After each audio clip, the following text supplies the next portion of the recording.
Welcome to the SportsBros Podcast, featuring the almighty B-Live, the money man, Scottie D, and your host, the head of creative, Eddy Kool. And without any further ado, here they are, the SportsBros.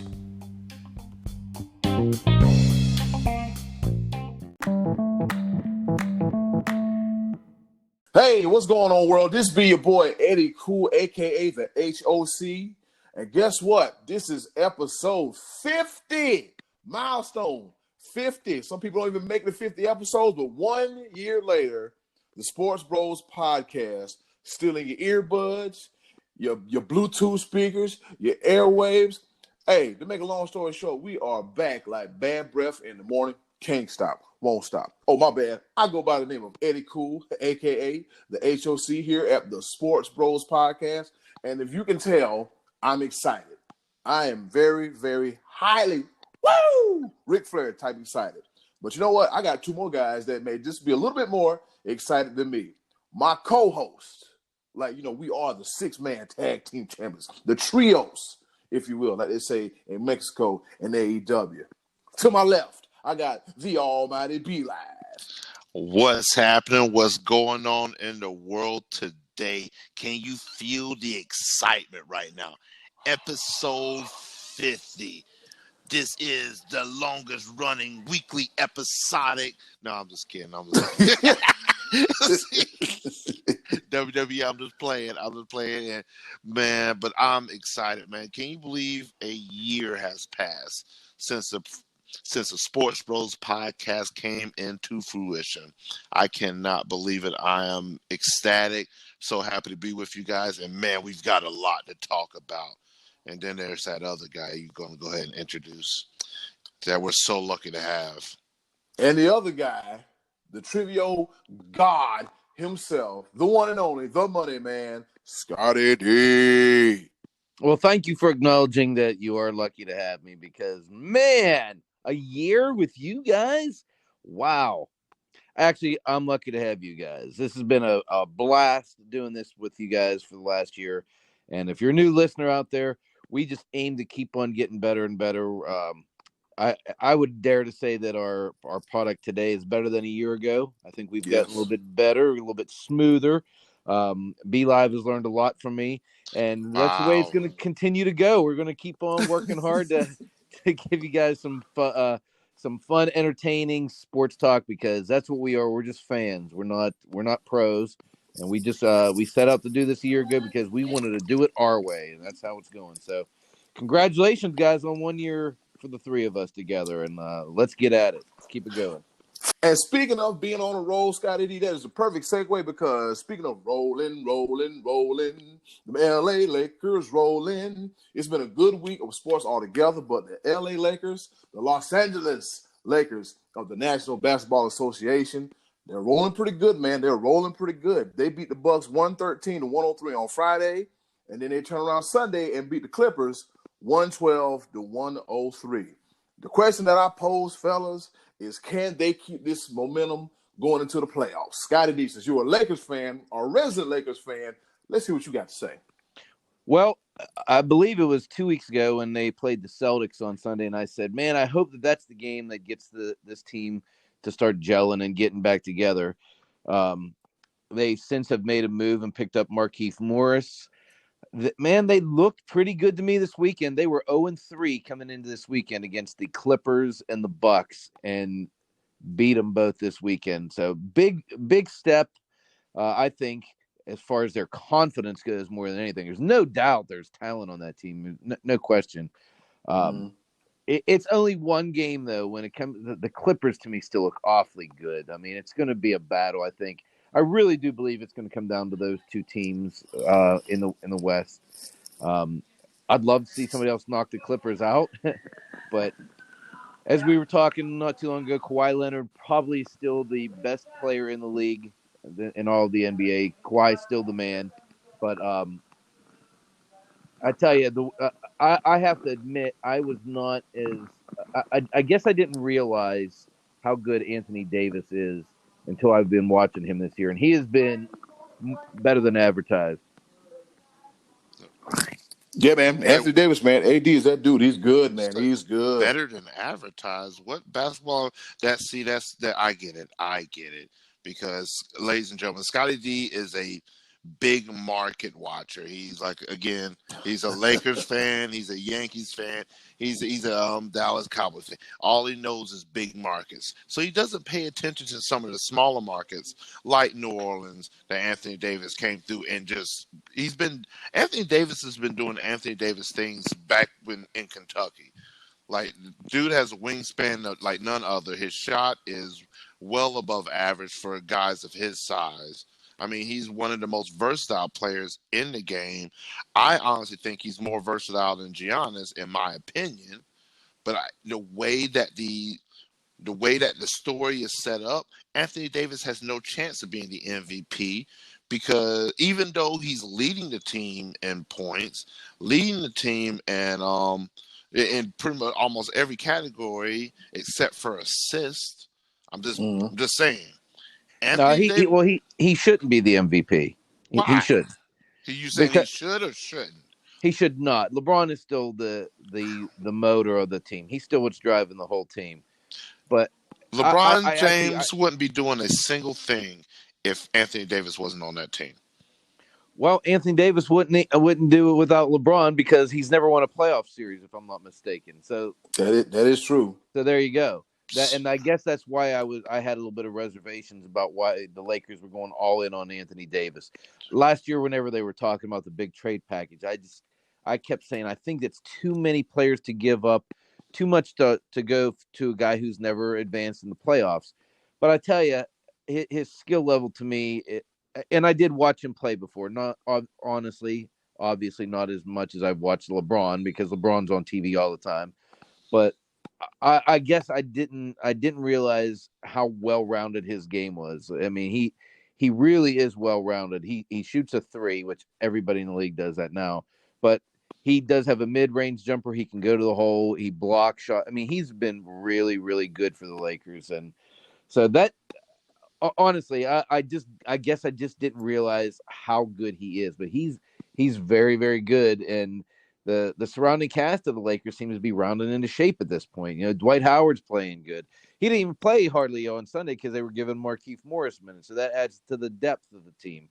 And what's my man's name? The white dude with all the energy, Caruso. I mean, he's been the bald eagle, the white mamba. Yeah, he's been giving them that surge of energy off the bench. I mean, there does actually appear at this point to be some chemistry, and that was going to be the whole issue that was worrying me going into the postseason.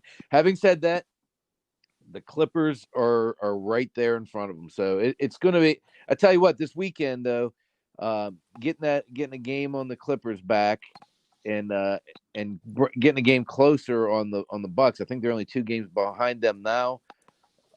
I mean, the Lakers have a chance to secure home court throughout the playoffs if they keep on the pace they've been going. So, hoping that shakes out the way that I'd like to see with the Lakers at home all the way through. Yeah, man, the Lakers, man, they look really good. They were firing on all cylinders, man, and that MVP, that LeBron for MVP talks is starting to ramp up, man. I think he has a legitimate shot, man, because at this point it's between him, Westbrook, and Giannis. I'm not even going to mention James Harden. It's kiddie style of basketball. It's a 2-horse race. It is. It's LeBron or Giannis, and I'm gonna tell you why. Neither Westbrook nor Harden should be in that conversation at all. A, because Harden can't hit the broadside of a barn. He has missed more shots than more people have taken this year. A. B, I just love this because I think it's an even bigger story. The fact that the Rockets shipped off Chris Paul to OKC, and and the Rockets got Russell Westbrook, and considered that was an upgrade. And guess who's playing better basketball right now? OKC is better than Houston right now. Balling. Chris Paul is balling. Right. Chris Paul is balling. I give him a lot of credit because that's a guy who I always thought was very overrated, and he is. He didn't want to go to OKC. He didn't want to leave that situation he was in. And man, he's really stepped his game up. He took it like a man. You don't hear him whining and complaining or anything. He just went out there and started balling out. So good for Chris Paul. Every team that Chris Paul has played for, they're winners. Every single one of them, Clippers, Rockets, and even New Orleans at the time. Yeah, the Hornets. The Hornets at the time. And now with OKC, and nobody gave OKC a chance this year. But now they're sitting at the 5 seed, and right now, as it stands, it'd be Utah versus OKC 4 versus 5, and the Rockets would see the Nuggets, and the 4-5 victor would go see the victor of the 1-8 matchup, the Lakers Grizzlies. Could you see LeBron James versus Chris Paul matchup and Western Conference semis? That could very much happen. So, I mean, same Chris Paul that all them years ago, they wouldn't even allow him to go to the Lakers. Yeah.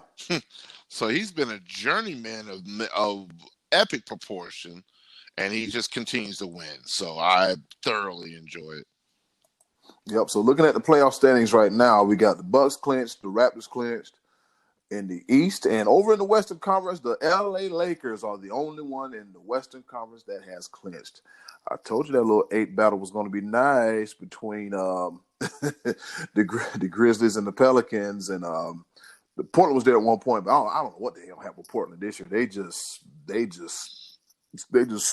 stunk the bed. It was just bad. I mean, we talking about this the same Portland team that knocked off Russell Westbrook in Oklahoma City last year and waved him off the court. Now, from the looks of it, Dame Lillard and them, they won't be waving at nothing. Not a thing. Well, it's because guess what? Chemistry. They thought like everybody was, oh man, Carmelo's back. Yeah, right. I wasn't hyped on it at all. No, that's Dame Dollar's team, and Carmelo he's not a role player. So what purpose does he serve? He had a couple good games, but besides that, they're looking from the outside. They're looking from the outside in, and I don't see much chance of them really catching Memphis right now. Memphis they're here and there. Sacramento looks like they're on a little streak right now, 7 wins in the past 10 games. But I don't know. Really, it's a 2-horse show in the Western Conference. It's a 2-horse show in the Eastern Conference. I still can't believe that Toronto is second. Who thought Toronto would actually be where they're at right now without Kawhi Leonard? Hey, you got to chalk up Nick Nurse, man. That's some good coaching because they could have thrown in the towel a long time ago. But yeah, second in the East. Second in the East, and then you got the Celtics and then the Heat at one point who were close, but ground has been established between 2, 3, and 4. You got the Pacers sitting at 5, the 76ers, oh my God, they're at 6, the Nets at 7, yeah, the Knicks at 7, and the Orlando Magic at 8. So from the looks of it, 7 and 8 might be getting in with some losing records. But yeah, man, this is the time of the year where basketball gets exciting. That's the NBA talk for right now. And then after that, we're going to fly right into college basketball. Speaking of this being March, this is the time of the year where conference tournament starts and a whole lot of upsets and everything going on. It's nuts. It's going to be wild, action-packed. This weekend was an action-packed weekend. And we're going to talk about the college basketball landscape right now. As we have said earlier during the college basketball season, it ain't easy being number one. Just ask Baylor because they're still sliding. They lost to West Virginia on Saturday, 76-64. San Diego State, Utah State tells them, hey, hold this L. Yeah, as they lose 59-56. But then you got Kansas doing what Kansas does. They beat Texas 66-62, and Duke gets the season sweep against UNC in convincing fashion, 89-76. Is that the right score? Yeah, it's close enough. Yes, you just had it switched up a little bit. But yeah, 89-76 Duke with the victory. And yeah, it is madness. Yep. Love it. I love it, man. And like it's one of those things in your mid-major conference and stuff like that. Some of their conference championships get lost in the whole wash of things with the rivalry week. I can never say that correctly. Rivalry week. Try to say it 5 times fast. fast. But yeah, I didn't even notice that San Diego State lost to Utah State. And that right there, ladies and gentlemen, is what you call a bubble burst. Because San Diego State is still going to make it in, but Utah State, with the clinching of the Mountain West Conference, guess what? They punched their ticket. So you get at least 2 teams from the Mountain West that make it in. So some of those teams that are on the bubble watch, one less position is available. And I'm going to throw in another little caveat because not only is the Baylor men sliding, but the Baylor women lost this weekend as well. Oof. It is tough right now. Is it Waco, Texas that Baylor's at? Yeah, it's tough in Waco. You're right. Tough in Waco right now. Both teams are very talented and will go very far. So, I mean, it's one of those things where but momentum is a big thing. So, let's see what the Baylor men do in the Big 12 Big 12 tournament. Because as it even sits right now, even though Baylor lost to West Virginia, Baylor is still slated to be a number 1 seed in the tournament as well as Kansas. So the Big 12 might have 2 number 1 seeds going into the tourney. And then I believe they said Dayton and Gonzaga would round out the number 1 seeds as bracketology sits right now. Dayton has won 20 straight games. Obi Toppin in the game. The Flyers, they have won 20 straight games, and they sit at 29-2. Scottie D, what you got, man? Well, last week I was telling you guys that the team I told you not to sleep on was Kentucky. They promptly went out and lost to Tennessee. Quickly, like right after the podcast. Right after we said that, they went out and lost to Tennessee, and then they were down 18 to Florida. But guess what? They won that game. They came back and won that by a point. So I still am of the opinion that should Kentucky win their SEC tournament, that they would end up getting a 1 over Baylor, unless Baylor wins their conference tournament as well. If Baylor doesn't win their conference tournament and Kentucky wins the SEC, I could easily see them sliding up to that 1 line. But the Duke North Carolina game didn't really feel that special to me the other night. I couldn't get into it that much because, I mean, Duke, I think, went into the game ranked 12, and North Carolina is doo-doo, and B-Live still thinks they're going to win the ACC tournament this week. Yes, and that would bust someone else's bubble because that would claim a 5th spot for the ACC, whereas they're currently looking at 4. A lot to be decided this week on championship week. That's what makes this week so interesting. A lot of times people sleep on championship week as being kind of as like a prelude to March Madness. Like March Madness is so fun. It's because we don't have brackets, but championship week is a lot of fun to watch, and there's a lot to decide who goes into the big dance. So I'm excited for this week as well as March Madness. Championship week to me always is a lot of fun, especially when you see those Utah State, San Diego State type of games. You know, these teams that get to punch their automatic ticket, knock someone off. A lot of fun, man. I'm looking forward to this. It just seems like Kansas they're not slowing down at all. They're the obvious team to beat. I can't honestly say I know much about Gonzaga this year, and Baylor 3 Saturdays in a row they go down. So that was a team that was looking to be the big dog going in, and they are reeling. But I'm still sticking to my guns. I still think Kentucky's going to be the team to watch. All right, so B-Live, UNC, Scottie D. No. No, Kentucky. I'm just saying that UNC is going to shock the world and make it into the tournament. Does not mean that they're going to actually do something in the tournament, but it's just something about how much craziness would it be. And I also want to give a quick shout out to the Seminoles of Florida State. They are the ACC regular season champs. So they get the number 1 seed in the tournament. And part of my bucket list, I'm still upset the fact that they moved the ACC tournament from Greensboro all the way up to frickin' New York. Why? Where it belongs. What? Oh no! What? Oh no! Oh Get no! that blasphemy off of this podcast where it belongs. Somebody help me out. Why is it in New York? I mean, did I miss? Oh, Syracuse. Is that the reason why? Or am I missing something? They moved the tournament to appeal to some of the basketball rich areas in the north, which it makes it makes absolutely no sense to me. Right where it belongs. It's the Atlantic Coast Conference. Guess who doesn't have that much Atlantic Coast to cover? New York. Are you kidding me? Maine would be more Atlantic Coast than New York if we talk about it. If we want to talk about it, that Scottie D, and he's from Pennsylvania, that has no Atlantic coastline. So get the mess out. I don't. What?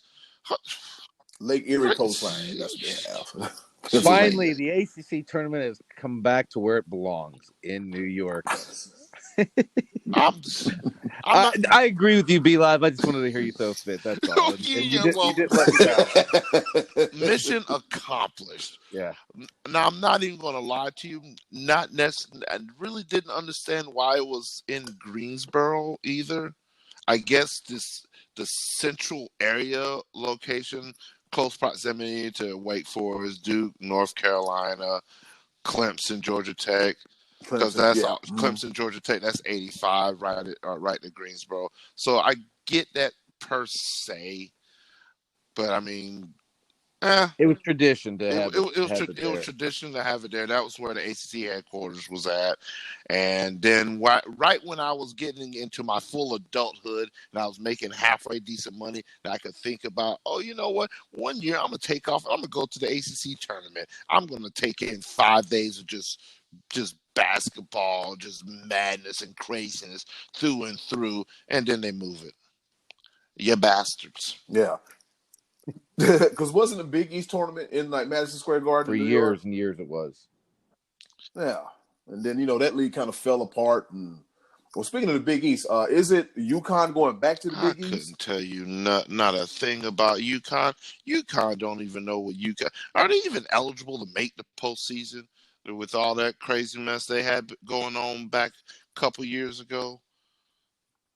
I have no idea. I remember reading something about the women's going back to the Big East after they destroyed everybody in the American Athletic Conference, undefeated in the damn conference. Okay, we're gone. You shouldn't have left in the first place. The Big East ain't even what the Big East used to be. Like couldn't even tell you who's in the Big East now outside of Xavier, Georgetown, and Seton Hall. Yeah, Marquez, Villanova, St. John's. But the Big East used to be like that was, and I mean they still got some very storied programs with it, but it was just so much moving and shaking between like the likes of your Miami, Virginia Tech, Pittsburgh, Boston College, and then you talk about UConn, Syracuse. Well, yeah, maybe ACC had a lot to do with that. Sorry about that. All right, moving. Just a little bit.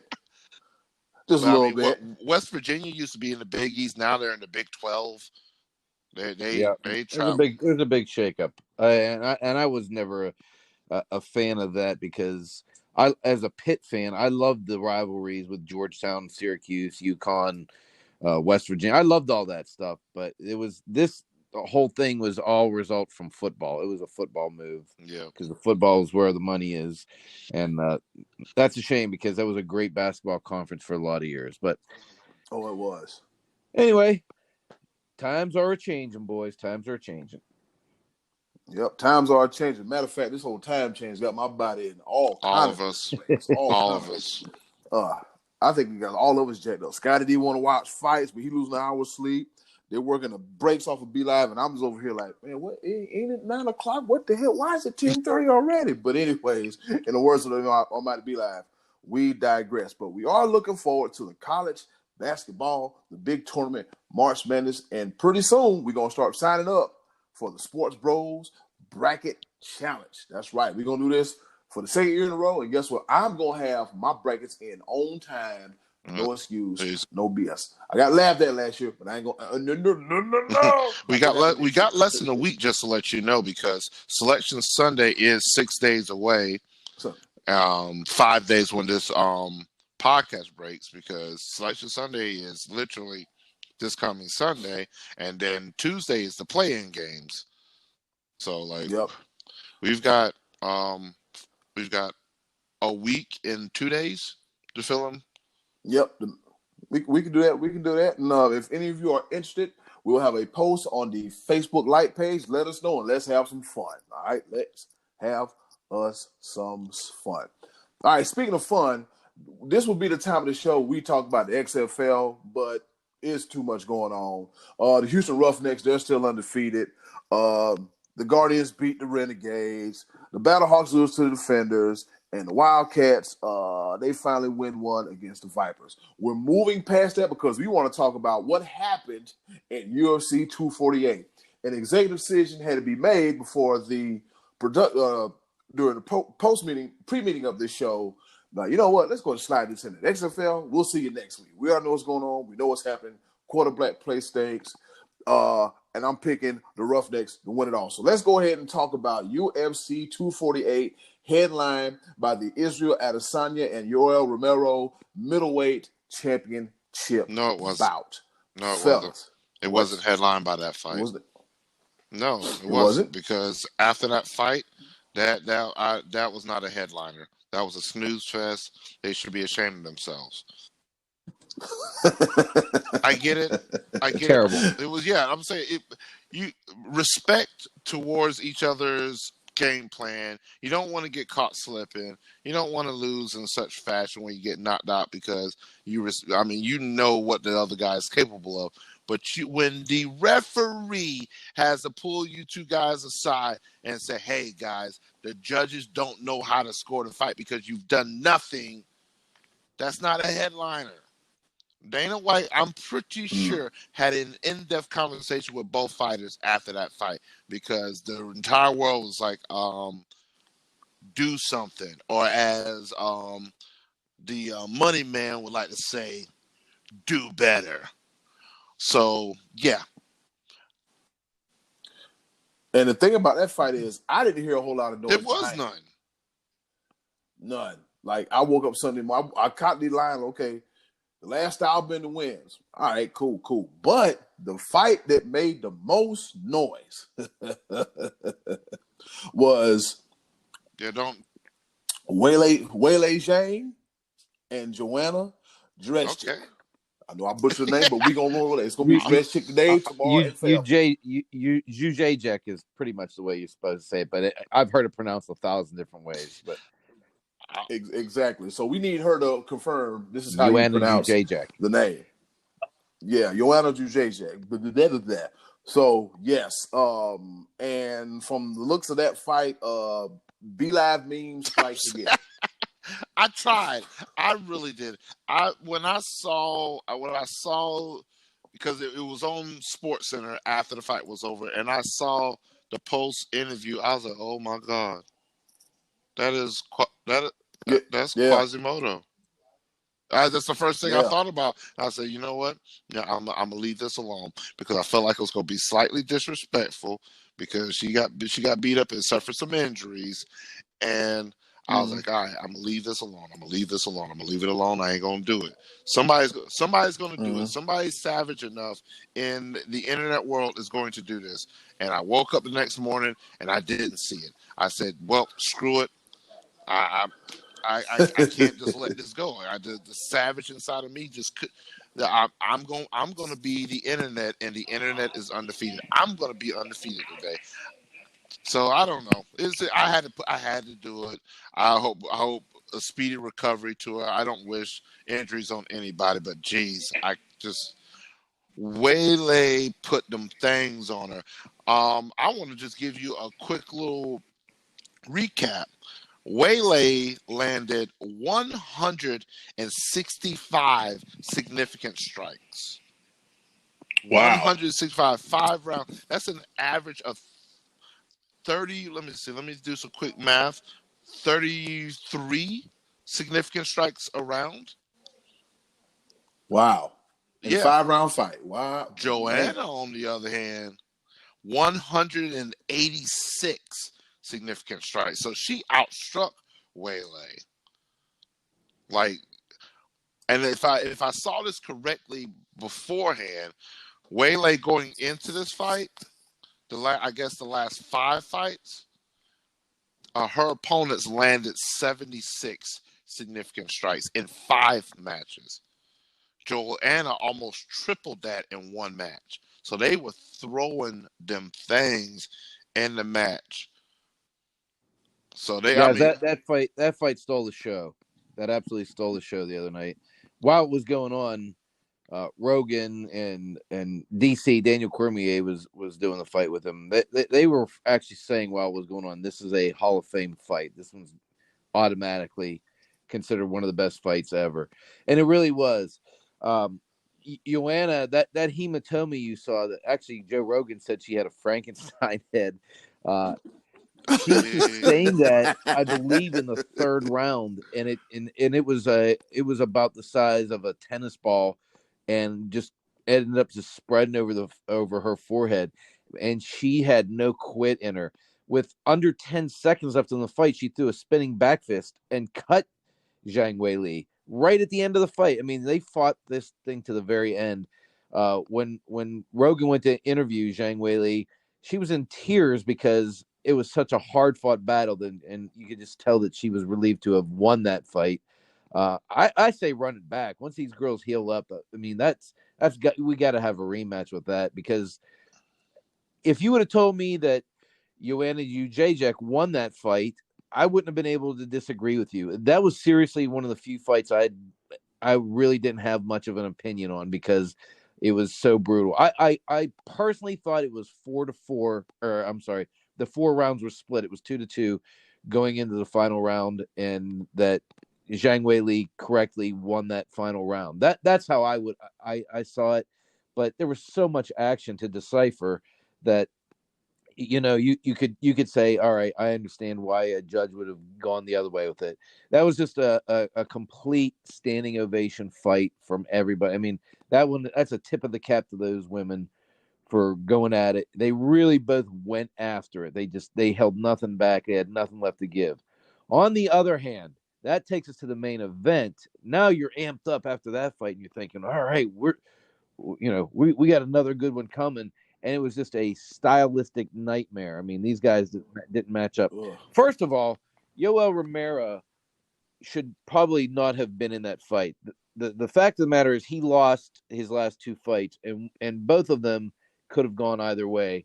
And one of them was to Paulo Costa, who was injured and couldn't fight. That he rightfully should have been the next opponent for Israel Adesanya. However, Adesanya called this guy out. He wanted this fight. Romero is considered, he's like Deontay Wilder. He has that thunder in his hands that can end you at any time. He said for his legacy to be complete, he had to take this guy on. But then he didn't really do much. I mean, neither guy did anything. At one point in the first round, both guys were standing flat-footed looking at each other, waiting for the other to make the first move. It's a stylistic nightmare, because both these guys wanted to be counter punchers. And neither one wanted to press the action. When Romero did press Adesanya, he kind of ran out of there. And why not? Why would you stand there and trade with him, with a guy who that's going to be his strength against you? It was just, I think, a bad matchup for the styles. And it was a fight that Dana White later said that he agreed to do against the other matchmakers' better judgment, just because he thought this would be such a great fight to have Adesanya against Romero. And Adesanya, for a guy who really wanted that fight, he didn't take the fight to Romero at all. And Romero had a championship opportunity and didn't seize it. So I that's a fight I hope we never see again. I can't see anyone ever wanting to see that fight again, and I don't think Romero will ever get another championship opportunity after that. That was his shot. It was there for the taking. But Israel Adesanya did what he had to do. He stayed away from the big shots. He picked him apart with the leg kicks to the body. You could see as the fight was going on, he started throwing more kicks to the midsection and just trying to slow Romero down. And I honestly think that he deserved to win that fight, even though that fight was just it wasn't good. Cost me an hour of sleep. I mean, that's how it is, man. Hey, when you got two dancing partners and they can't go in there and dance, and it's just like, you can watch a fight, you can be like, all right, this is off. This doesn't feel right. It doesn't, it doesn't, like you said, it was a nightmare. It was a mismatch, and so it's kind of like, all right, when is this going? It goes from all right to when the hell is this going to end? Like, what the hell's going on? We literally was sitting there waiting 5 minutes, 5 rounds for somebody to do something.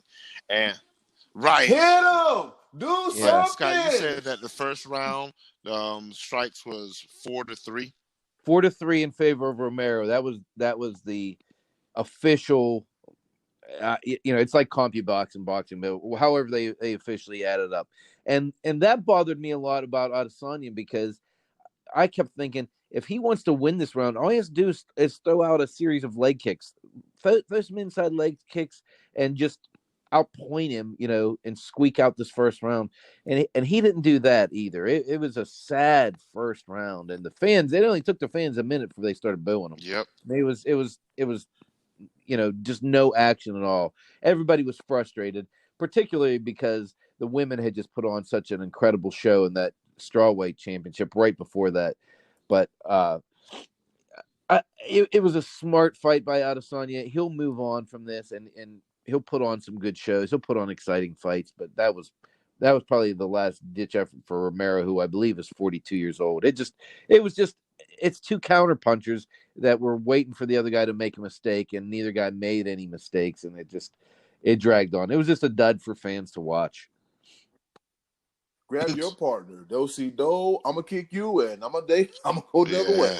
Man, and like, I'm a big fan of the last style bender. Like, he is very entertaining in his fights. Just not so much. Not a good fight. So, fellas, Wele and Johanna once again. Should we see that one more? Should we see number 2? Should a main event an upcoming UFC card in the near future? Absolutely, without question. Okay. All right. Yeah, that should headline the card, man. The ladies really representing this weekend during International Women's Day. Zhang representing Poland. I'm sorry, Zhang representing China, and Johanna Jędrzejczyk is a Polish last name. If I butchered, I'm sorry. Representing Poland. So great showing by the women, man. I heard nothing but good about this fight. So that's it. Sports Bros over here, wrapping up this UFC 248 showdown with the real main event, with the ladies winning. And now, our favorite part of the show, the choices of the voices. Thank you once again to the wonderful and lovely Miss Button for the introduction to this week's Choices of the Voices segment of the show. You heard the woman. We love this version of the Choices of the Voices. We love it. This is our favorite section of the show. She ain't lying. She telling the TROOF, a.k.a. the truth. And with that being said, Scottie D, what was the question? The question for the week that I posed to our listeners was, what athlete did you see at some point in your life that you felt was an underachiever, that never panned out the way that you thought they would? And it's not always fair just to say that they didn't pan out because they were lazy or didn't put in the work. Some had some injury issues through the years. Some athletes are just given too much credit too soon. That was what I pointed out last week, that a guy like Freddie Adu, the young soccer player, or Michelle Wee, they were touted with too much too soon. And so that was kind of the way I was asking, is to sort out what you thought, not only from that perspective, but who did you think that you saw and you said that person's going to be awesome, and then they just never really panned out. And so, Eddie, Kool, how did our answers come in? We got quite a few. We got quite a few, and some are interesting. Some there's a general consensus on a few of them, but as in typical Sports Bros podcast tradition, we gonna keep on rolling. All right, we got our day one. Uncle Max, he picked the whole league. He said the XFL, most boring brand of football I've ever seen. A good college team would wreak havoc in this league. I actually watched a play where the running back stopped in the backfield and then ran towards the sideline and still gained 5 yards. My point, the players are slow, and Vanderbilt, yes, that Vanderbilt, the Commodores, would stand a chance of winning this league. All right, before we continue real quick, let's start right there. Uncle Max, your voice is greatly appreciated by us here at the Sports Bros Podcast. What I need you not to do, please don't ever give the money man Scott Donnelly this much ammo, because he over here, he is salivating right now just to I can hear it over the damn phone. I can hear it over the phone. He wants to Scott. Like a bull mastiff over there. Go ahead, Scott. Go ahead. Yeah. Well, I mean, he's just kind of going along with my point of how terrible I think the XFL is. But I don't know that those guys are underachieving. I mean, you think of an underachiever as a guy you expect a lot from. I don't expect anything from the XFL. Here we go. He kept the bar low. Unless he kept it honest. I ain't gonna lie to you. Well, I guess I can agree on that sentiment. Scott, I will agree with you on that. So, but that's the thing that I enjoy about the XFL is that we don't have those expectations that these players are going to be as great in the NFL. But here's another caveat, another point to that. What product you think is more exciting, NFL or college football? I think the NFL is more exciting. I love NFL football. You're a crazy person.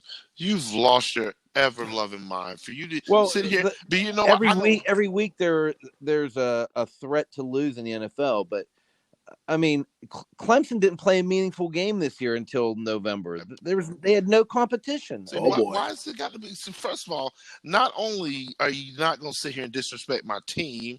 I'm not disrespecting them. I'm giving them respect because they're so good that there's nobody that could possibly challenge them for the first 9 and 10 weeks of the season.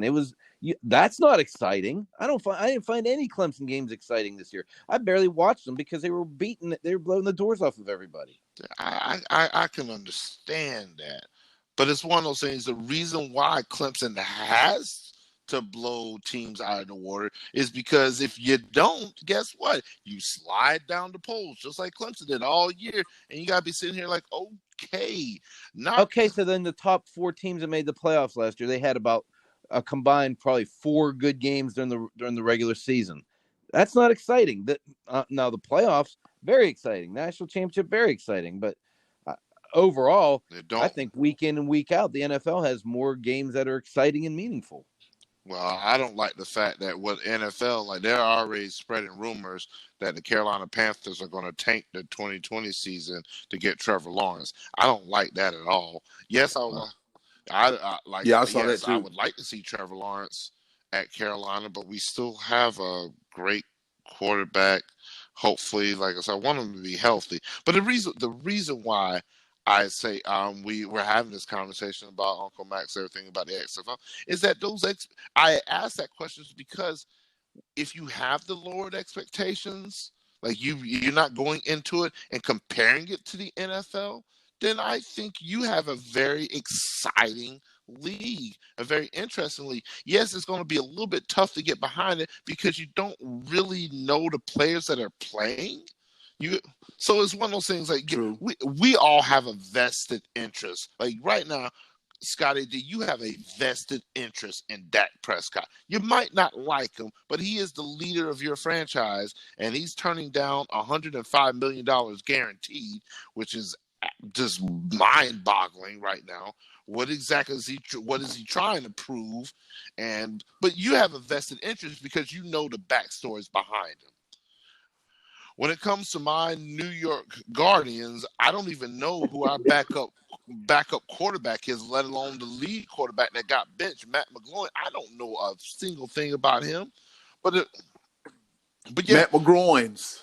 I'm trying my best week in and week out to learn a little bit more so I can be more and more invested into the team. And that's the growing pain right now. But I think the way that they're going is that will be a building block going into the future once you start implementing more players that you've actually seen as opposed to the ones that got picked up from the scrub team that hasn't played football, any meaningful football in the past 5 years. So that's where I get Uncle Max's point. You want to see the high flying. You want to see the fast. You want to see top notch athleticism that you don't get in the XFL because guess what? These guys just don't have it. If they had it, they'd be in the NFL. But if you lower your expectations, I promise you will enjoy this league. All right, I will try to lower my expectations and want to watch mediocre football going forward. And you continue to watch your big market New York team. All right, Eddie, Kool, get us back on track on topic here, would you? Moving right along, we got Martin Tracy, who said every fastest 40 combine player ever drafted by the Raiders. And see, this was going to be the segue into hashtag all roads lead to Dabo. Because Martin Tracy, you're not going to sit here and talk about my former dude, Jacoby Ford, like just because he was super fast and really didn't pan out in the NFL. I get that. But yeah, that was going to be my segue into it. But Scott came too early with it. But that's all right. At some point in time in this podcast, 50 episodes strong. All roads lead to Dabo. Yes, sir. And he holding stop sign. Come down the road. All right, let's see. We got a brother to the show, JR. He says Greg Oden and Jamarcus. All right, now Russell. here we have a classic case of one perfect answer and one answer that I'm going to kind of disagree with. Greg Oden looked the part, man, in college. He looked like he was going to be the next big thing in the NBA. And he just kind of never could get it going because of injuries. His 1 year at Ohio State, I think he missed half the season with a wrist injury, if I'm not mistaken, then played in the national championship game or in the Final Four. I can't remember how he finished out his college career, but, you know. I think it was the Final Four. He was he strung a few good games together. He played against Georgetown, I want to say, in the Final Four and got into early foul trouble and didn't move on. But I'd have to look that up. But anyway, Greg Oden was the guy that looked like he was going to be the next big thing. And if I'm not mistaken, Kevin Durant got drafted right behind him.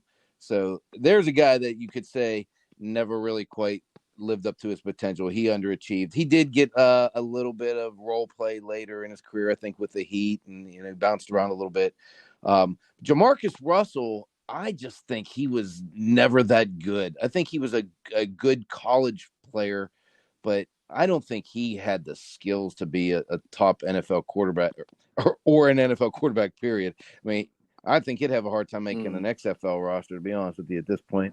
Ooh, wow. That's not a far reach. That's not a far reach at all. Yeah, he has that kind of talent, that lowering the bar talent of an XFL quarterback. But and he was another one that self-destructed off the field. I mean, he was when he drinking the purple drink or something like that. He was. The lean, the codeine that makes you move slow. Substance abuse issues, and his work ethic was poor. So I can understand that answer. I guess that's a pretty good answer. I just don't think that his skill level was ever that good. But we just really never got to see it. Okay. Help me out with this, fellas. Underachiever as opposed to overrated. Are those one and the same, or is there a distinct difference between the two? I think they're pretty much the same. Yeah. I mean, because Jamarcus Russell, hey, that number one draft pick, you got the hype machine behind you, got the hype beast behind you. So that's a little like okay. And then I remember the first when he was at LSU, I was like, okay, he's all right. He make a little bit of noise, and then I don't remember the quarterback class of that year. It must have been very lackluster because he wound up being number one, but after looking like a first few games in the NFL, and I was like, what the hell did the Raiders just do? Well, what the hell is going on? I was like, somebody like, Jamarcus Russell. And I was kind of like Scottie D. I mean, he throwing a ball. And that's about all I can get out of it. I think what it was, he could throw the ball very, very far. He had a cannon.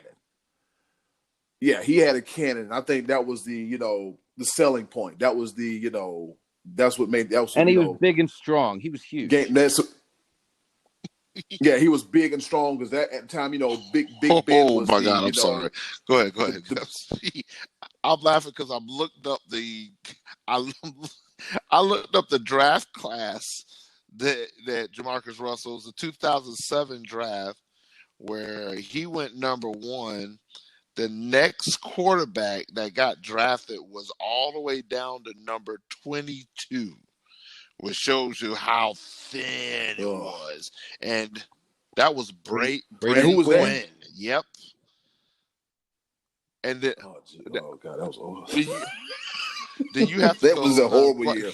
That's why I kept laughing because the third quarterback that got picked was all the way in the second round at pick 36. Kevin Kolb. Corn Cobb for the Eagles. JR's Eagles. Yeah, Kevin Corn Pick Cobb. 40 was John Beck from Brigham Young, BYU. And then you had Drew Stanton at the 43rd pick from Michigan State. Wow. But who was the number 2 pick overall? Megatron. Aha. So the Raiders really sealed their they could have had him and then maybe sat on another year to get a quarterback or trying to get a veteran. Now watch this. I'm gonna throw some names out for you. Let me because this is too funny to me because there was a couple other people that picked Jamarcus Russell. A lot of people think that underachiever. Let me just list some names of people that got drafted that year. You go like, holy crap. Megatron number 2. Joe Thomas, number 3. Gaines Adams, my boy. I mean, he had unfortunately, God rest his soul and everything. Yeah. LaRon Landry, pick number 6. Adrian Peterson at pick 7. Oh. Way to go back in time, Raiders. No, 8, 9. I'm gonna skip 8. I mean, Jamal Anderson, defensive end from Arkansas, was number 8. Yeah, Ted Ginn Jr. was number 9. Yeah, Amobi Okoye was number 10. But this is where it gets real. Number 11, Patrick Willis to the 49ers. Jeez. And number 12, the best one out of the best one out of this.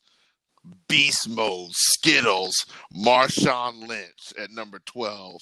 Number 14, Revis Island. Wow. Right. Wow. Golly. There you go, Jamarcus Russell. Sure did. Yeah, with a haircut like Mark Davis, man. I'm looking at my Carolina boys. Yeah, John Beason at 25, Greg Olson at 31 that year. Man, and like I said, you had Ted Ginn. I was like, oh my goodness, we got had some players out of that draft pick that we ended up acquiring, or like I said, we drafted John Beason. But yeah. So Jamarcus Russell. Yeah, out of all that talent, we're gonna get Jamarcus Russell. Yeah, okay. All right, moving right along. Jeffrey Oliver, he also said Jamarcus Russell and Ryan Leaf. You guys remember that big hype where who was gonna go first, Manning or Leaf? Leaf or Manning? who was it Yeah, gonna I be? think this is actually And kind that's of where we would distinguish between underachieving and overrated. Because Ryan Leaf was obviously overrated, and I think he also did underachieve because he was another guy that self-destructed. But he was a guy that looked the part and just probably didn't have the talent. So underachiever and overrated. yep. Yep, he definitely he definitely underachieved, man. It's sad to have all that hype and either you crack under the pressure or you never live up to the standards. You know, you never live up to your expectations. All right, and that's it's a short list, believe it or not. I thought it would have been more, but shout out to Day One, Uncle Max, Martin Tracy, JR, and Jeffrey Oliver for giving us their answers in this week's edition of Choices of the Voices. Scottie D, Well, I actually kind of went away from everything, the other traditional picks that we were talking about, and I went with baseball, and I went with Kerry Wood because in 1998 he was the National League Rookie of the Year. He had a game where he struck out 20 batters against the Houston Astros. One game. Kerry Wood at that point in his career, in those early years, he looked like, to me, he looked like Roger Clemens. Like he was going to be the next fireballing ace, and he had a Hall of Fame arm. And they were in the postseason in 2003, but by that time he had already begun his pattern of injuries. It was during 1999. He had an arm injury. He had to go through Tommy John. Tommy John, in that day, I mean, it doesn't seem that long ago, but Tommy John surgery has come a long way since then. From what it appears to me, that it's easier to recover from. But he never got back to what he looked like he was going to be as a rookie. He had more injuries in the 2004, 2005 seasons. It was just a constant battle with him and injuries. He transitioned to the bullpen late in his career, played with the Yankees for a year, and finished back up with the Cubs. But his career record was 86-75. Not terrible. He was never he never was a terrible player. He ended up being a closer the last couple of years in his career. But he just never was the guy that you thought. You thought you were seeing a surefire Hall of Famer in his rookie year, and just didn't pan out. He underachieved, and not really his fault, but he did underachieve, and that's my pick. Yep, he really didn't achieve, man. Because I was like, hey, man, Kerry Wood, this guy's pretty good, and then it just ended. Yeah, it didn't. It just like, all right, here it is. His Here's career earned run average is 3.67, and that's not terrible, but you just expected more. That to me is, I guess, how I look at it. I was expecting more of a Verlander kind of career whenever I saw Kerry Wood. Yeah, that's true. That's true. All right, B-Lab, who you got? I'm going to sneak in one real quick, just piggybacking, but I actually have a real answer. Clayton Kershaw. All right, cool. I'm just saying. Postseason underachiever. Right. Jesus. Yeah. Oh my. I mean, well, from what we know about Houston, No, he's been doing that. But anyway, yeah, he underachieves every year. He didn't play Houston every year. Right. He been doing it for a minute now. Yeah. Oh, you remember when we got to California Be Live, and I was like, oh boy, here we go. We got Clayton Kershaw. And what happened? He's a bum. Golly. But now, my answer is going to be, because I know you said a person that you've seen and everything, and I didn't necessarily see this guy.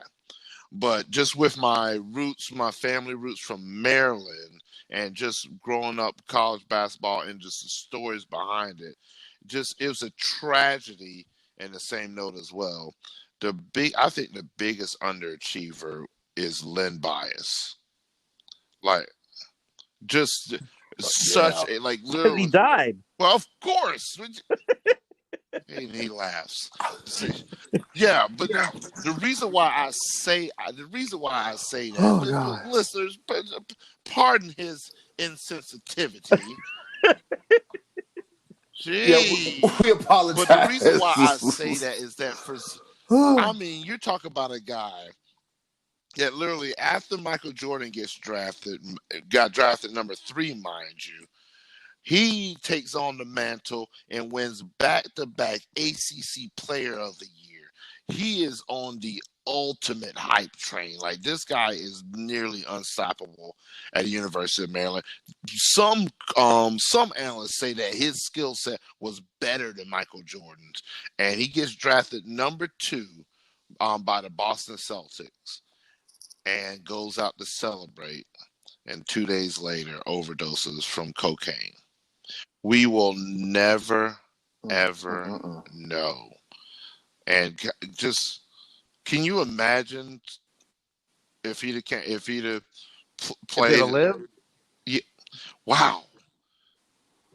If it'd have lived, he may have achieved. Boy, you tell me that I'm insensitive. Cold-blooded. I felt bad putting Kerry Wood on the underachiever list because he was hurt. And you pick a guy that's dead underachieved. I don't think I'm insensitive as you are. We're gonna get taken off the air. We're gonna get taken off the air. Episode 50. I'm gonna get a letter. I'm gonna get a letter. Jeez. Okay. Thanks for your one. We want to congratulate you on your first and only anniversary of the podcast. What? Yeah.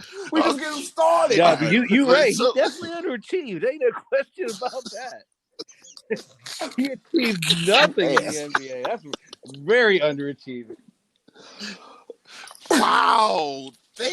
Scottie D, thanks for making me feel this small, and nobody can see my gesture right now because it's just radio. But yeah, wow, okay, I'm hand over face right now. But that was that. That's the answer I came up with. Eddy, Kool, you take it over. I got nothing. Jeez. Well, we're gonna talk about a guy that's alive. That's what we're about to do right now. Alive, but his football career may be dead. DOA or DO now. Anyways, he ain't playing football no more. What would have been the football career of one Trenton, let me get this right, of a one Trenton Jamond Richardson, a.k.a. Trent Richardson, all right? I like that. Yeah. I like that call. Yes. And Trent Richardson is one of the, like, what in the hell happened? He's one of those, along the lines of the TJ Yeldons, and there was another guy, too. I think he went to Glenn Coffey, but I think he retired.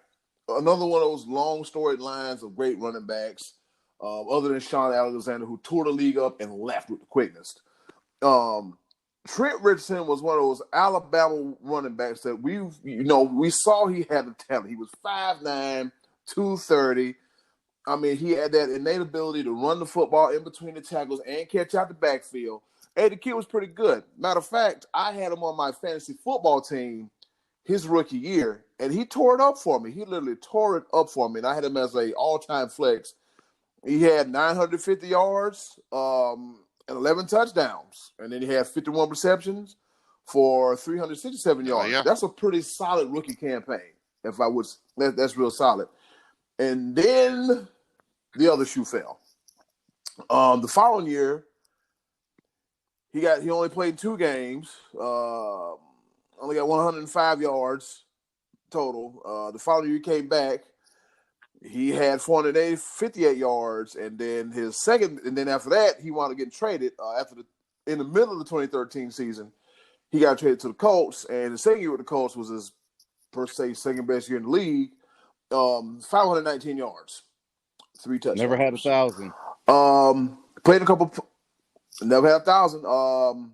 His NFL career stats are 2,000 yards, 17 total touchdowns. He played in 2 postseason games for the Colts. And after that, they was like, nah. Then he got in some trouble. He wound up going to Canada. had a lackluster career too. Because if you watch Canadian football like I do, you forget these guys. They do run the ball. 259 yards, 2 touchdowns, but he averaged 5.4 yards a clip. And then his most productive year, if you want to say it, he played for the Birmingham Iron in the now defunct American Alliance football, the other one, that didn't last no longer than 5 minutes, where he had 366 yards, but he had 11 touchdowns, but he was considered one of the most productive players in the league. Nothing. Crickets. All right. Nothing. Gotcha. Yep. And so, yeah, and so for living in Cleveland, Ohio, I heard the story was there's something about him where he had trouble distinguishing. Okay, I got to run through this hole. I got to run through that hole. He just had trouble just like following the scheme, I guess, and it caught up with him. And on top of that, he also had personal issues where his family spent up all his money, went to jail a few times, got hurt, and just a classic case of he was good. And then the following season happened. So I mean, I had high hopes of Trent. I'm like, okay, maybe he'll be the running back that'll break the Alabama Schneid, post Sean Alexander. But as you can see, no, I agree, no. Eddie. I remember when Cleveland traded him to the Colts. I think they traded him for a number 1 pick, and I remember thinking, man, they gave up on this guy too early. They only got 1 pick back from him, and I was talking to a friend of mine who represents players. He's an NFL agent, and he was saying that he heard that there were some locker room issues with this guy, that he was not a hard worker and was a little bit of trouble behind the scenes. And man, that ended up being true because he just never panned out. And I think that's a good call because he seemed like he had all the physical tools to be a successful NFL running back. Because I was like, hey man, this is the dude. This is it. I mean, after that rookie season, I was like, yo, I got to make sure I get this guy on my fantasy team some way, shape, or form next year, and then the other should sell. He was because coming out of Alabama, he was a 1-2, he was a 5-star recruit. I want to read this stat line that he amassed his final season with Alabama. Ran for 1,679 yards and 21 touchdowns. This dude averaged almost 130 yards a game. Man. And 5.9 a clip. Then that's insane. Then he caught the ball for 338 yards and 3 more touchdowns. And he did kick returns. It's like, what did he not do? And just think what he would have done in the NFL had he lived. Wow. Scottie D. Like I said, he's still living. His career, it might be on life support or close to being dead, but he's alive and well. Trust me. As a matter of fact, he was, like I said, the last time he played was for the Birmingham Iron. And I knew I should have went with Brad Hill. That's it. I thought I was doing my man some justice, Yeah, he definitely Lynn Bias definitely understands. No question about it. Oh my God. We apologize. Here at the SportsBros Podcast, we apologize for anyone that we may have offended. I'm trying my hardest not to laugh because we all know Scottie D is crazy as hell. One fried short of a Happy Meal, a can short of a 6-pack, and just one pack, not the brightest light bulb in the pack. But you know what? We love them. We're lucky to have them. And so there's a disclaimer right there. All right, we letting you know right now. But yeah, so Beli picks Lynn's bias. I picked Trent Kerry Richardson. Wood. And Scottie D, who'd you pick again? Because you got me over Kerry Wood. Yeah, you got me so doggone bumfuzzled. Shout out to my mom for using that word, bumfuzzled. Oh, man. Anyways, moving right along. What's the question for next All right. week? Assuming we're going to go forward, in the spirit of March Madness, who's the best college basketball team you've ever seen? There have been some good ones through the years. Some teams that have some have repeated, some have come up short and looked like they were going to be one of the greatest college basketball teams you've ever seen and didn't win. So you could still pick that one. Like the Fab Five, for instance. That was one of the best college basketball teams I've ever seen. Okay, No you're doing too championship. much. You're doing too much. I'm just throwing some ideas I out know. there. No, I didn't need your ideas because that was exactly what I was going with until you shouted it out. But I'll pick something else then.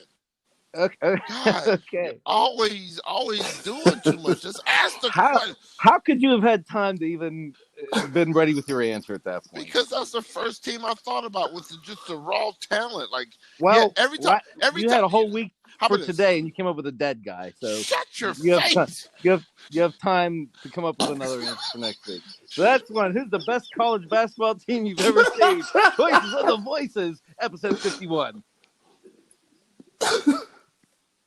Ladies and gentlemen, we want to thank you for joining us on another action-packed episode of the Jay SportsBros Williams Podcast. Listen to freaking Richard Jefferson on First Take and just walk off. I'm getting walk off. He about to get Guess what? Hey, Scottie D, it is our human nature when we actually hear a question to actually start thinking about the answer immediately. I'm sorry. Eddy Kool, do you do that as well? I'm just saying. Ladies and gentlemen, this is the best part of the show when Be Live and Scottie D just get into it. It's the battle. It's the irresistible force versus the immovable object. It's I am right versus you are wrong. It's hell yeah versus hell no. You get all that and more on the Sports Bros Podcast. If you missed any of the previous 49 episodes, my God, you have missed out. But you can always go check us out wherever podcasts are available. This is the Sports Bros Podcast. This is how I love. And here comes Eddy Kool with the greatest promo on earth. Stay tuned every Tuesday. The Money Man Scottie D versus the Almighty Be Live. Oh, it's gonna go down. It's gonna be hell in a cell. Vincent, man, take your shirt off. No, but anyway. Oh, that's enough of us being silly. As you can tell, we're a little slap happy right now, which means it is time for Pepper. We about to go home. I'm giving myself the go home cue. Because not only got stuff to do, Scottie D got to be to work. Be Live, you got to take off too. But anyways, Pepper, yes, 3 questions, not 3 questions, but 3 topics. Rapid fire style, kind of, sort of. Not really. We're going to pass the basketball around since it is basketball season, and I'll start first. The first Pepper point goes out to Thomas Snacks Lee. Somebody asked me why is this going out to him. Somebody asked. Somebody. Anybody. Why is it going to I'm sorry to pass it. I'll tell you why it's going to Snacks Lee. It's because, as we know, around college basketball, the last home game of the season, they honor the seniors for their time and commitment and their efforts during their college basketball careers, or they do it, through college and high school. We honor the seniors, the glue that holds the team together. Well, Thomas Snacks Lee is also a senior, but he was the team manager of the Jackson State men's basketball team. But it doesn't stop there. He suited up. He slipped in that number 35 jersey. Then he has an opportunity to get on the court and actually get some playing time, to get some burn. But guess what, though? He never really played no basketball like that. So how cool is it for him not only to suit up on senior night and to get honored, but to also score a 3-pointer, a long 3-pointer, a Steph Curry-style 3-pointer in the game, yes, against Arkansas Pine Bluff with 17 seconds left. Now, this video went viral and was viewed over by 5 million people. He was also named the SWAC, the Southwestern Athletic Conference Player of the Week. And also, he got an autographed jersey from Kevin Durant. Because, when Kevin Durant was in Oklahoma City and Golden State, he wore the number 35. So, big shout out to Thomas Snacks Lee. A hell of a way to go out of your college career. Oh, it's going to go to me this time? You're going to let Scottie D finish it off? You're going to switch it up? I had to switch it up. Make sure we're on the toe. Upside the head, but that's cool. Please, I wasn't ready. You were supposed to catch that, man. That wasn't the play design. No, that was not the play design. I was ready. I was coming off the pick, and you throwing the ball before I was set. All right, cool. It's all right though. But yeah, I recovered real quick. Hey, by the way, for those that listen, please look up Thomas Snaxley and look up that. I mean, it was almost a tearjerker. It was funny and just amazing at the same time. I'm talking about at least a 35-foot three-pointer. Swish 'em sweets. All right. I But check think this Scottie out. D My cracked first pepper point is college basketball. This is madness. All my pepper points going to be about the madness. So check this out. Division I basketball, men's basketball, there are 347 teams in all, as opposed to the 119 in football. Wow. So it shows you how much bigger basketball is when it comes to the collegiate spectrum. There are 2 teams out of 347 that finished their regular season with an undefeated conference record. And a shout out to Dayton, Ohio, the Dayton Flyers, and the New Mexico State Aggies, the only 2 teams that went undefeated in conference play. Such a hard task to do, and the job is not yet done because we're going into the conference tourneys. And as we talked about earlier, Utah State just burst the bubble for somebody because somebody's not going to make it. Scottie D, Harlem Globetrotter style. Can't even whistle. There you go. The ball. All right. Well, my pepper point was going to be about the New Mexico State Aggies who had gone undefeated. And B-Live, you ruined it. So now we're Lies. whatever. Lies. I told you this before the show. No. I was going to talk about the Aggies. I had this whole thing with the Aggies. But I have to do something different now. All right. So I know it's only spring training, but I'm already worried about the Yankees. They have injuries. The injury list, the lingering injuries from 2019 are already starting to pile up. Judge, hurt, out for a while. Stanton, obviously, always hurt. Severino is going to have Tommy John. He's going to miss 2020. Classic case of do better, medical staff. Fix this guy. He missed all of 19. Domingo Germán, he's out suspended till the middle of the summer. James Paxton's hurt till May. So the Yankees are looked at as one of the favorites to win the World Series coming into the season. But, man, By who?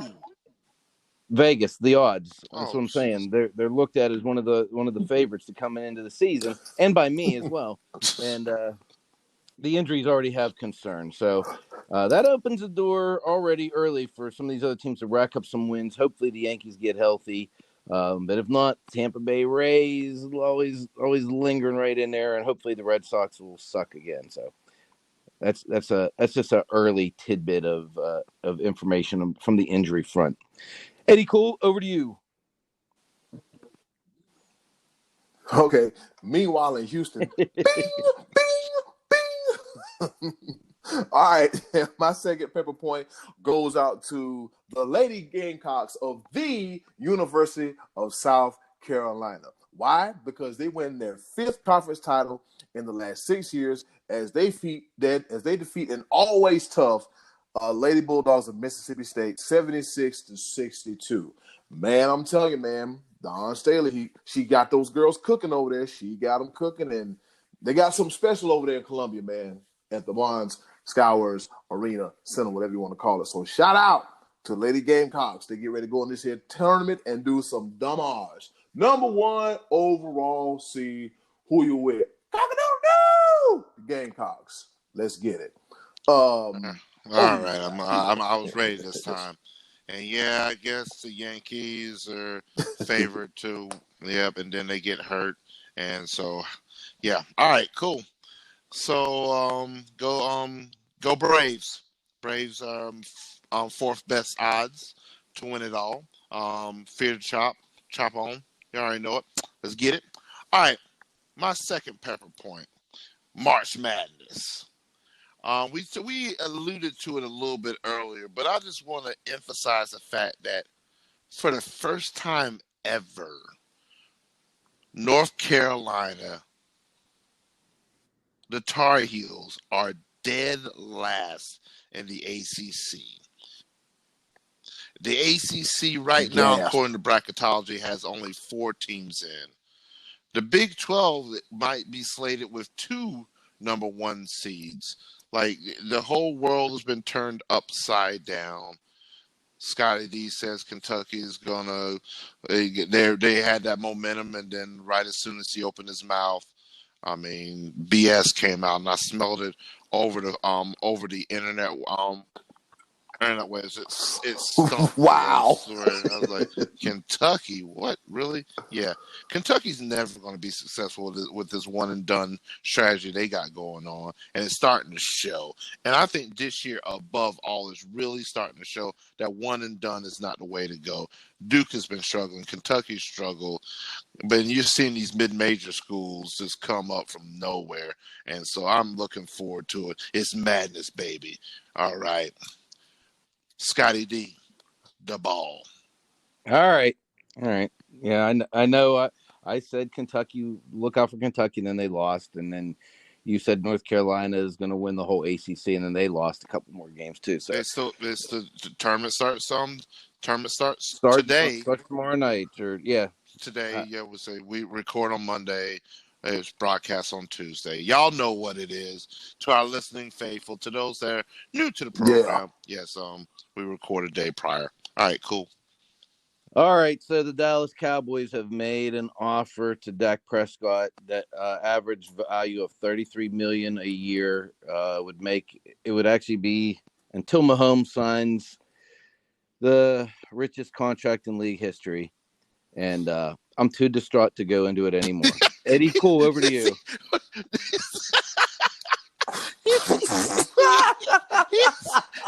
I felt the hurt. Like, he was so upset about that. Man, I might have to make a Dallas Cowboys compilation between Jason Garrett, the Scott's place with Jason Garrett, the day Mike McCarthy got hired, the aftermath of the Patriots and Dallas game, and now this. Oh man, we got content out the game for everybody. All right, so Scottie D is giving me the ball on episode 50, and this third pepper point goes out to the listeners of the SportsBros podcast. A year ago, we said, you know what, we're going to give this thing a shot. I ain't going to lie to you, we didn't know what the hell we were doing, but guess what? We faked it until we made it, but we put it together. As many times as we've had travel issues, technical issues, half episodes, partial episodes. The one we recorded that got lost in Hurricane Dorian, because it was such it was an episode. It was a different episode, but it was just crazy. And all the ups, downs, lefts, rights that we went through. Shout out to our listeners, our new listeners and our old listeners. Thank you for making it worth us waking up every Monday morning to put together this podcast, to yell at us, to rearrange our schedule, and to make things happen. Every time people ask me, so how's the podcast going? I smile a little bit inside, because you know what? I'm like, we doing something. We're doing something. We're doing something. And guess what? In the words of the Nature Boy Ric Flair, we've only just begun. So the third pepper point goes out to the listeners. We love you, and we mean it. Can you believe, Sports Bros, we've been all across this country? Eddy, Kool, you've been all the way up in Seattle. Me and you've been in San Diego. Scottie D's been on Pennsylvania doing his thing. Conway. I've been to Conway. Wow. Jesus. You've been to Conway.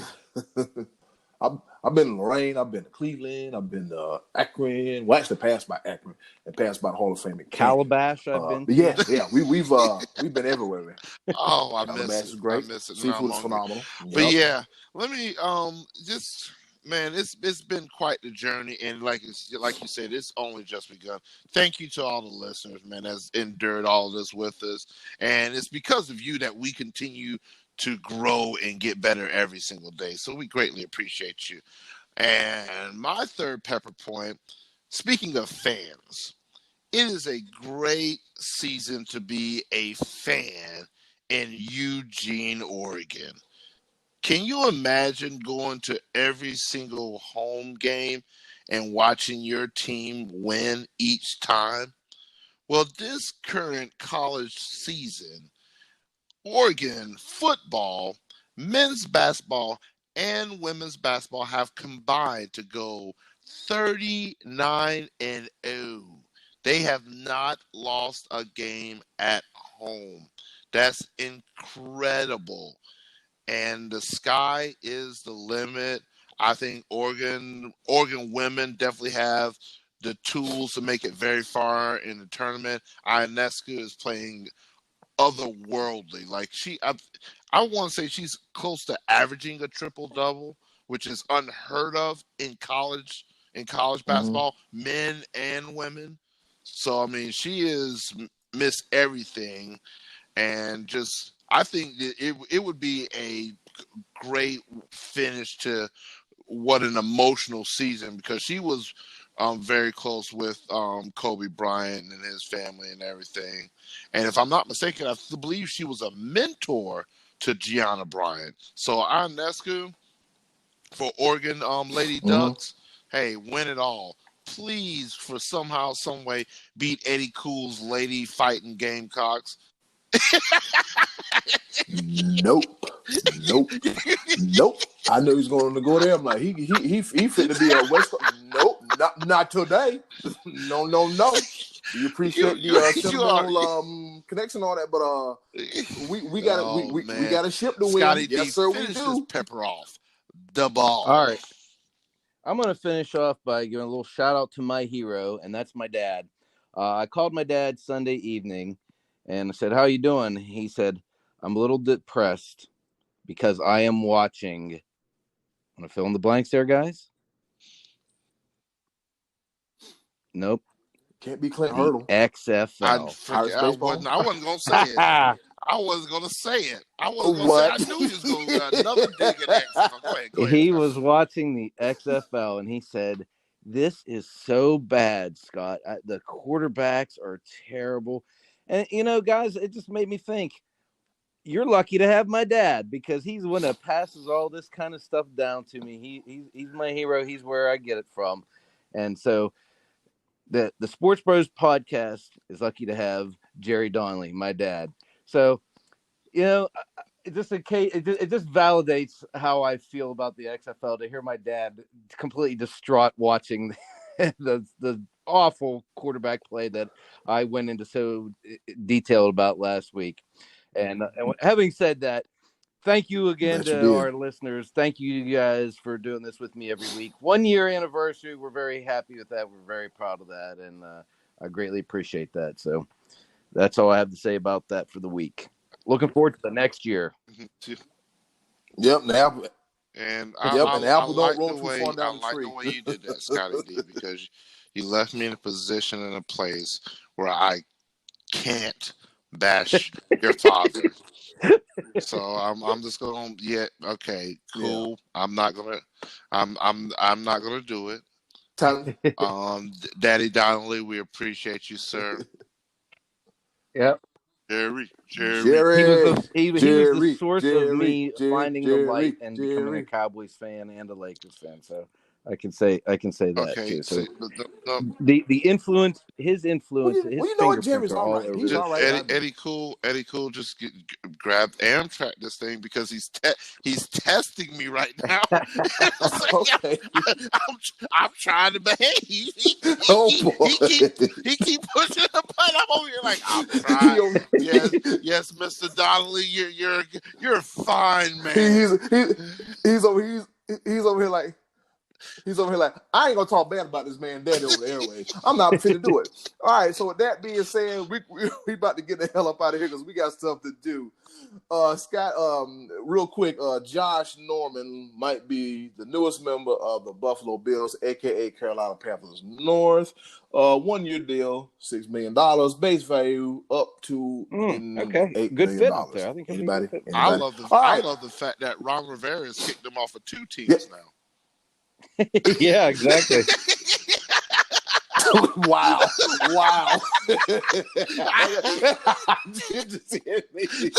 I'm here.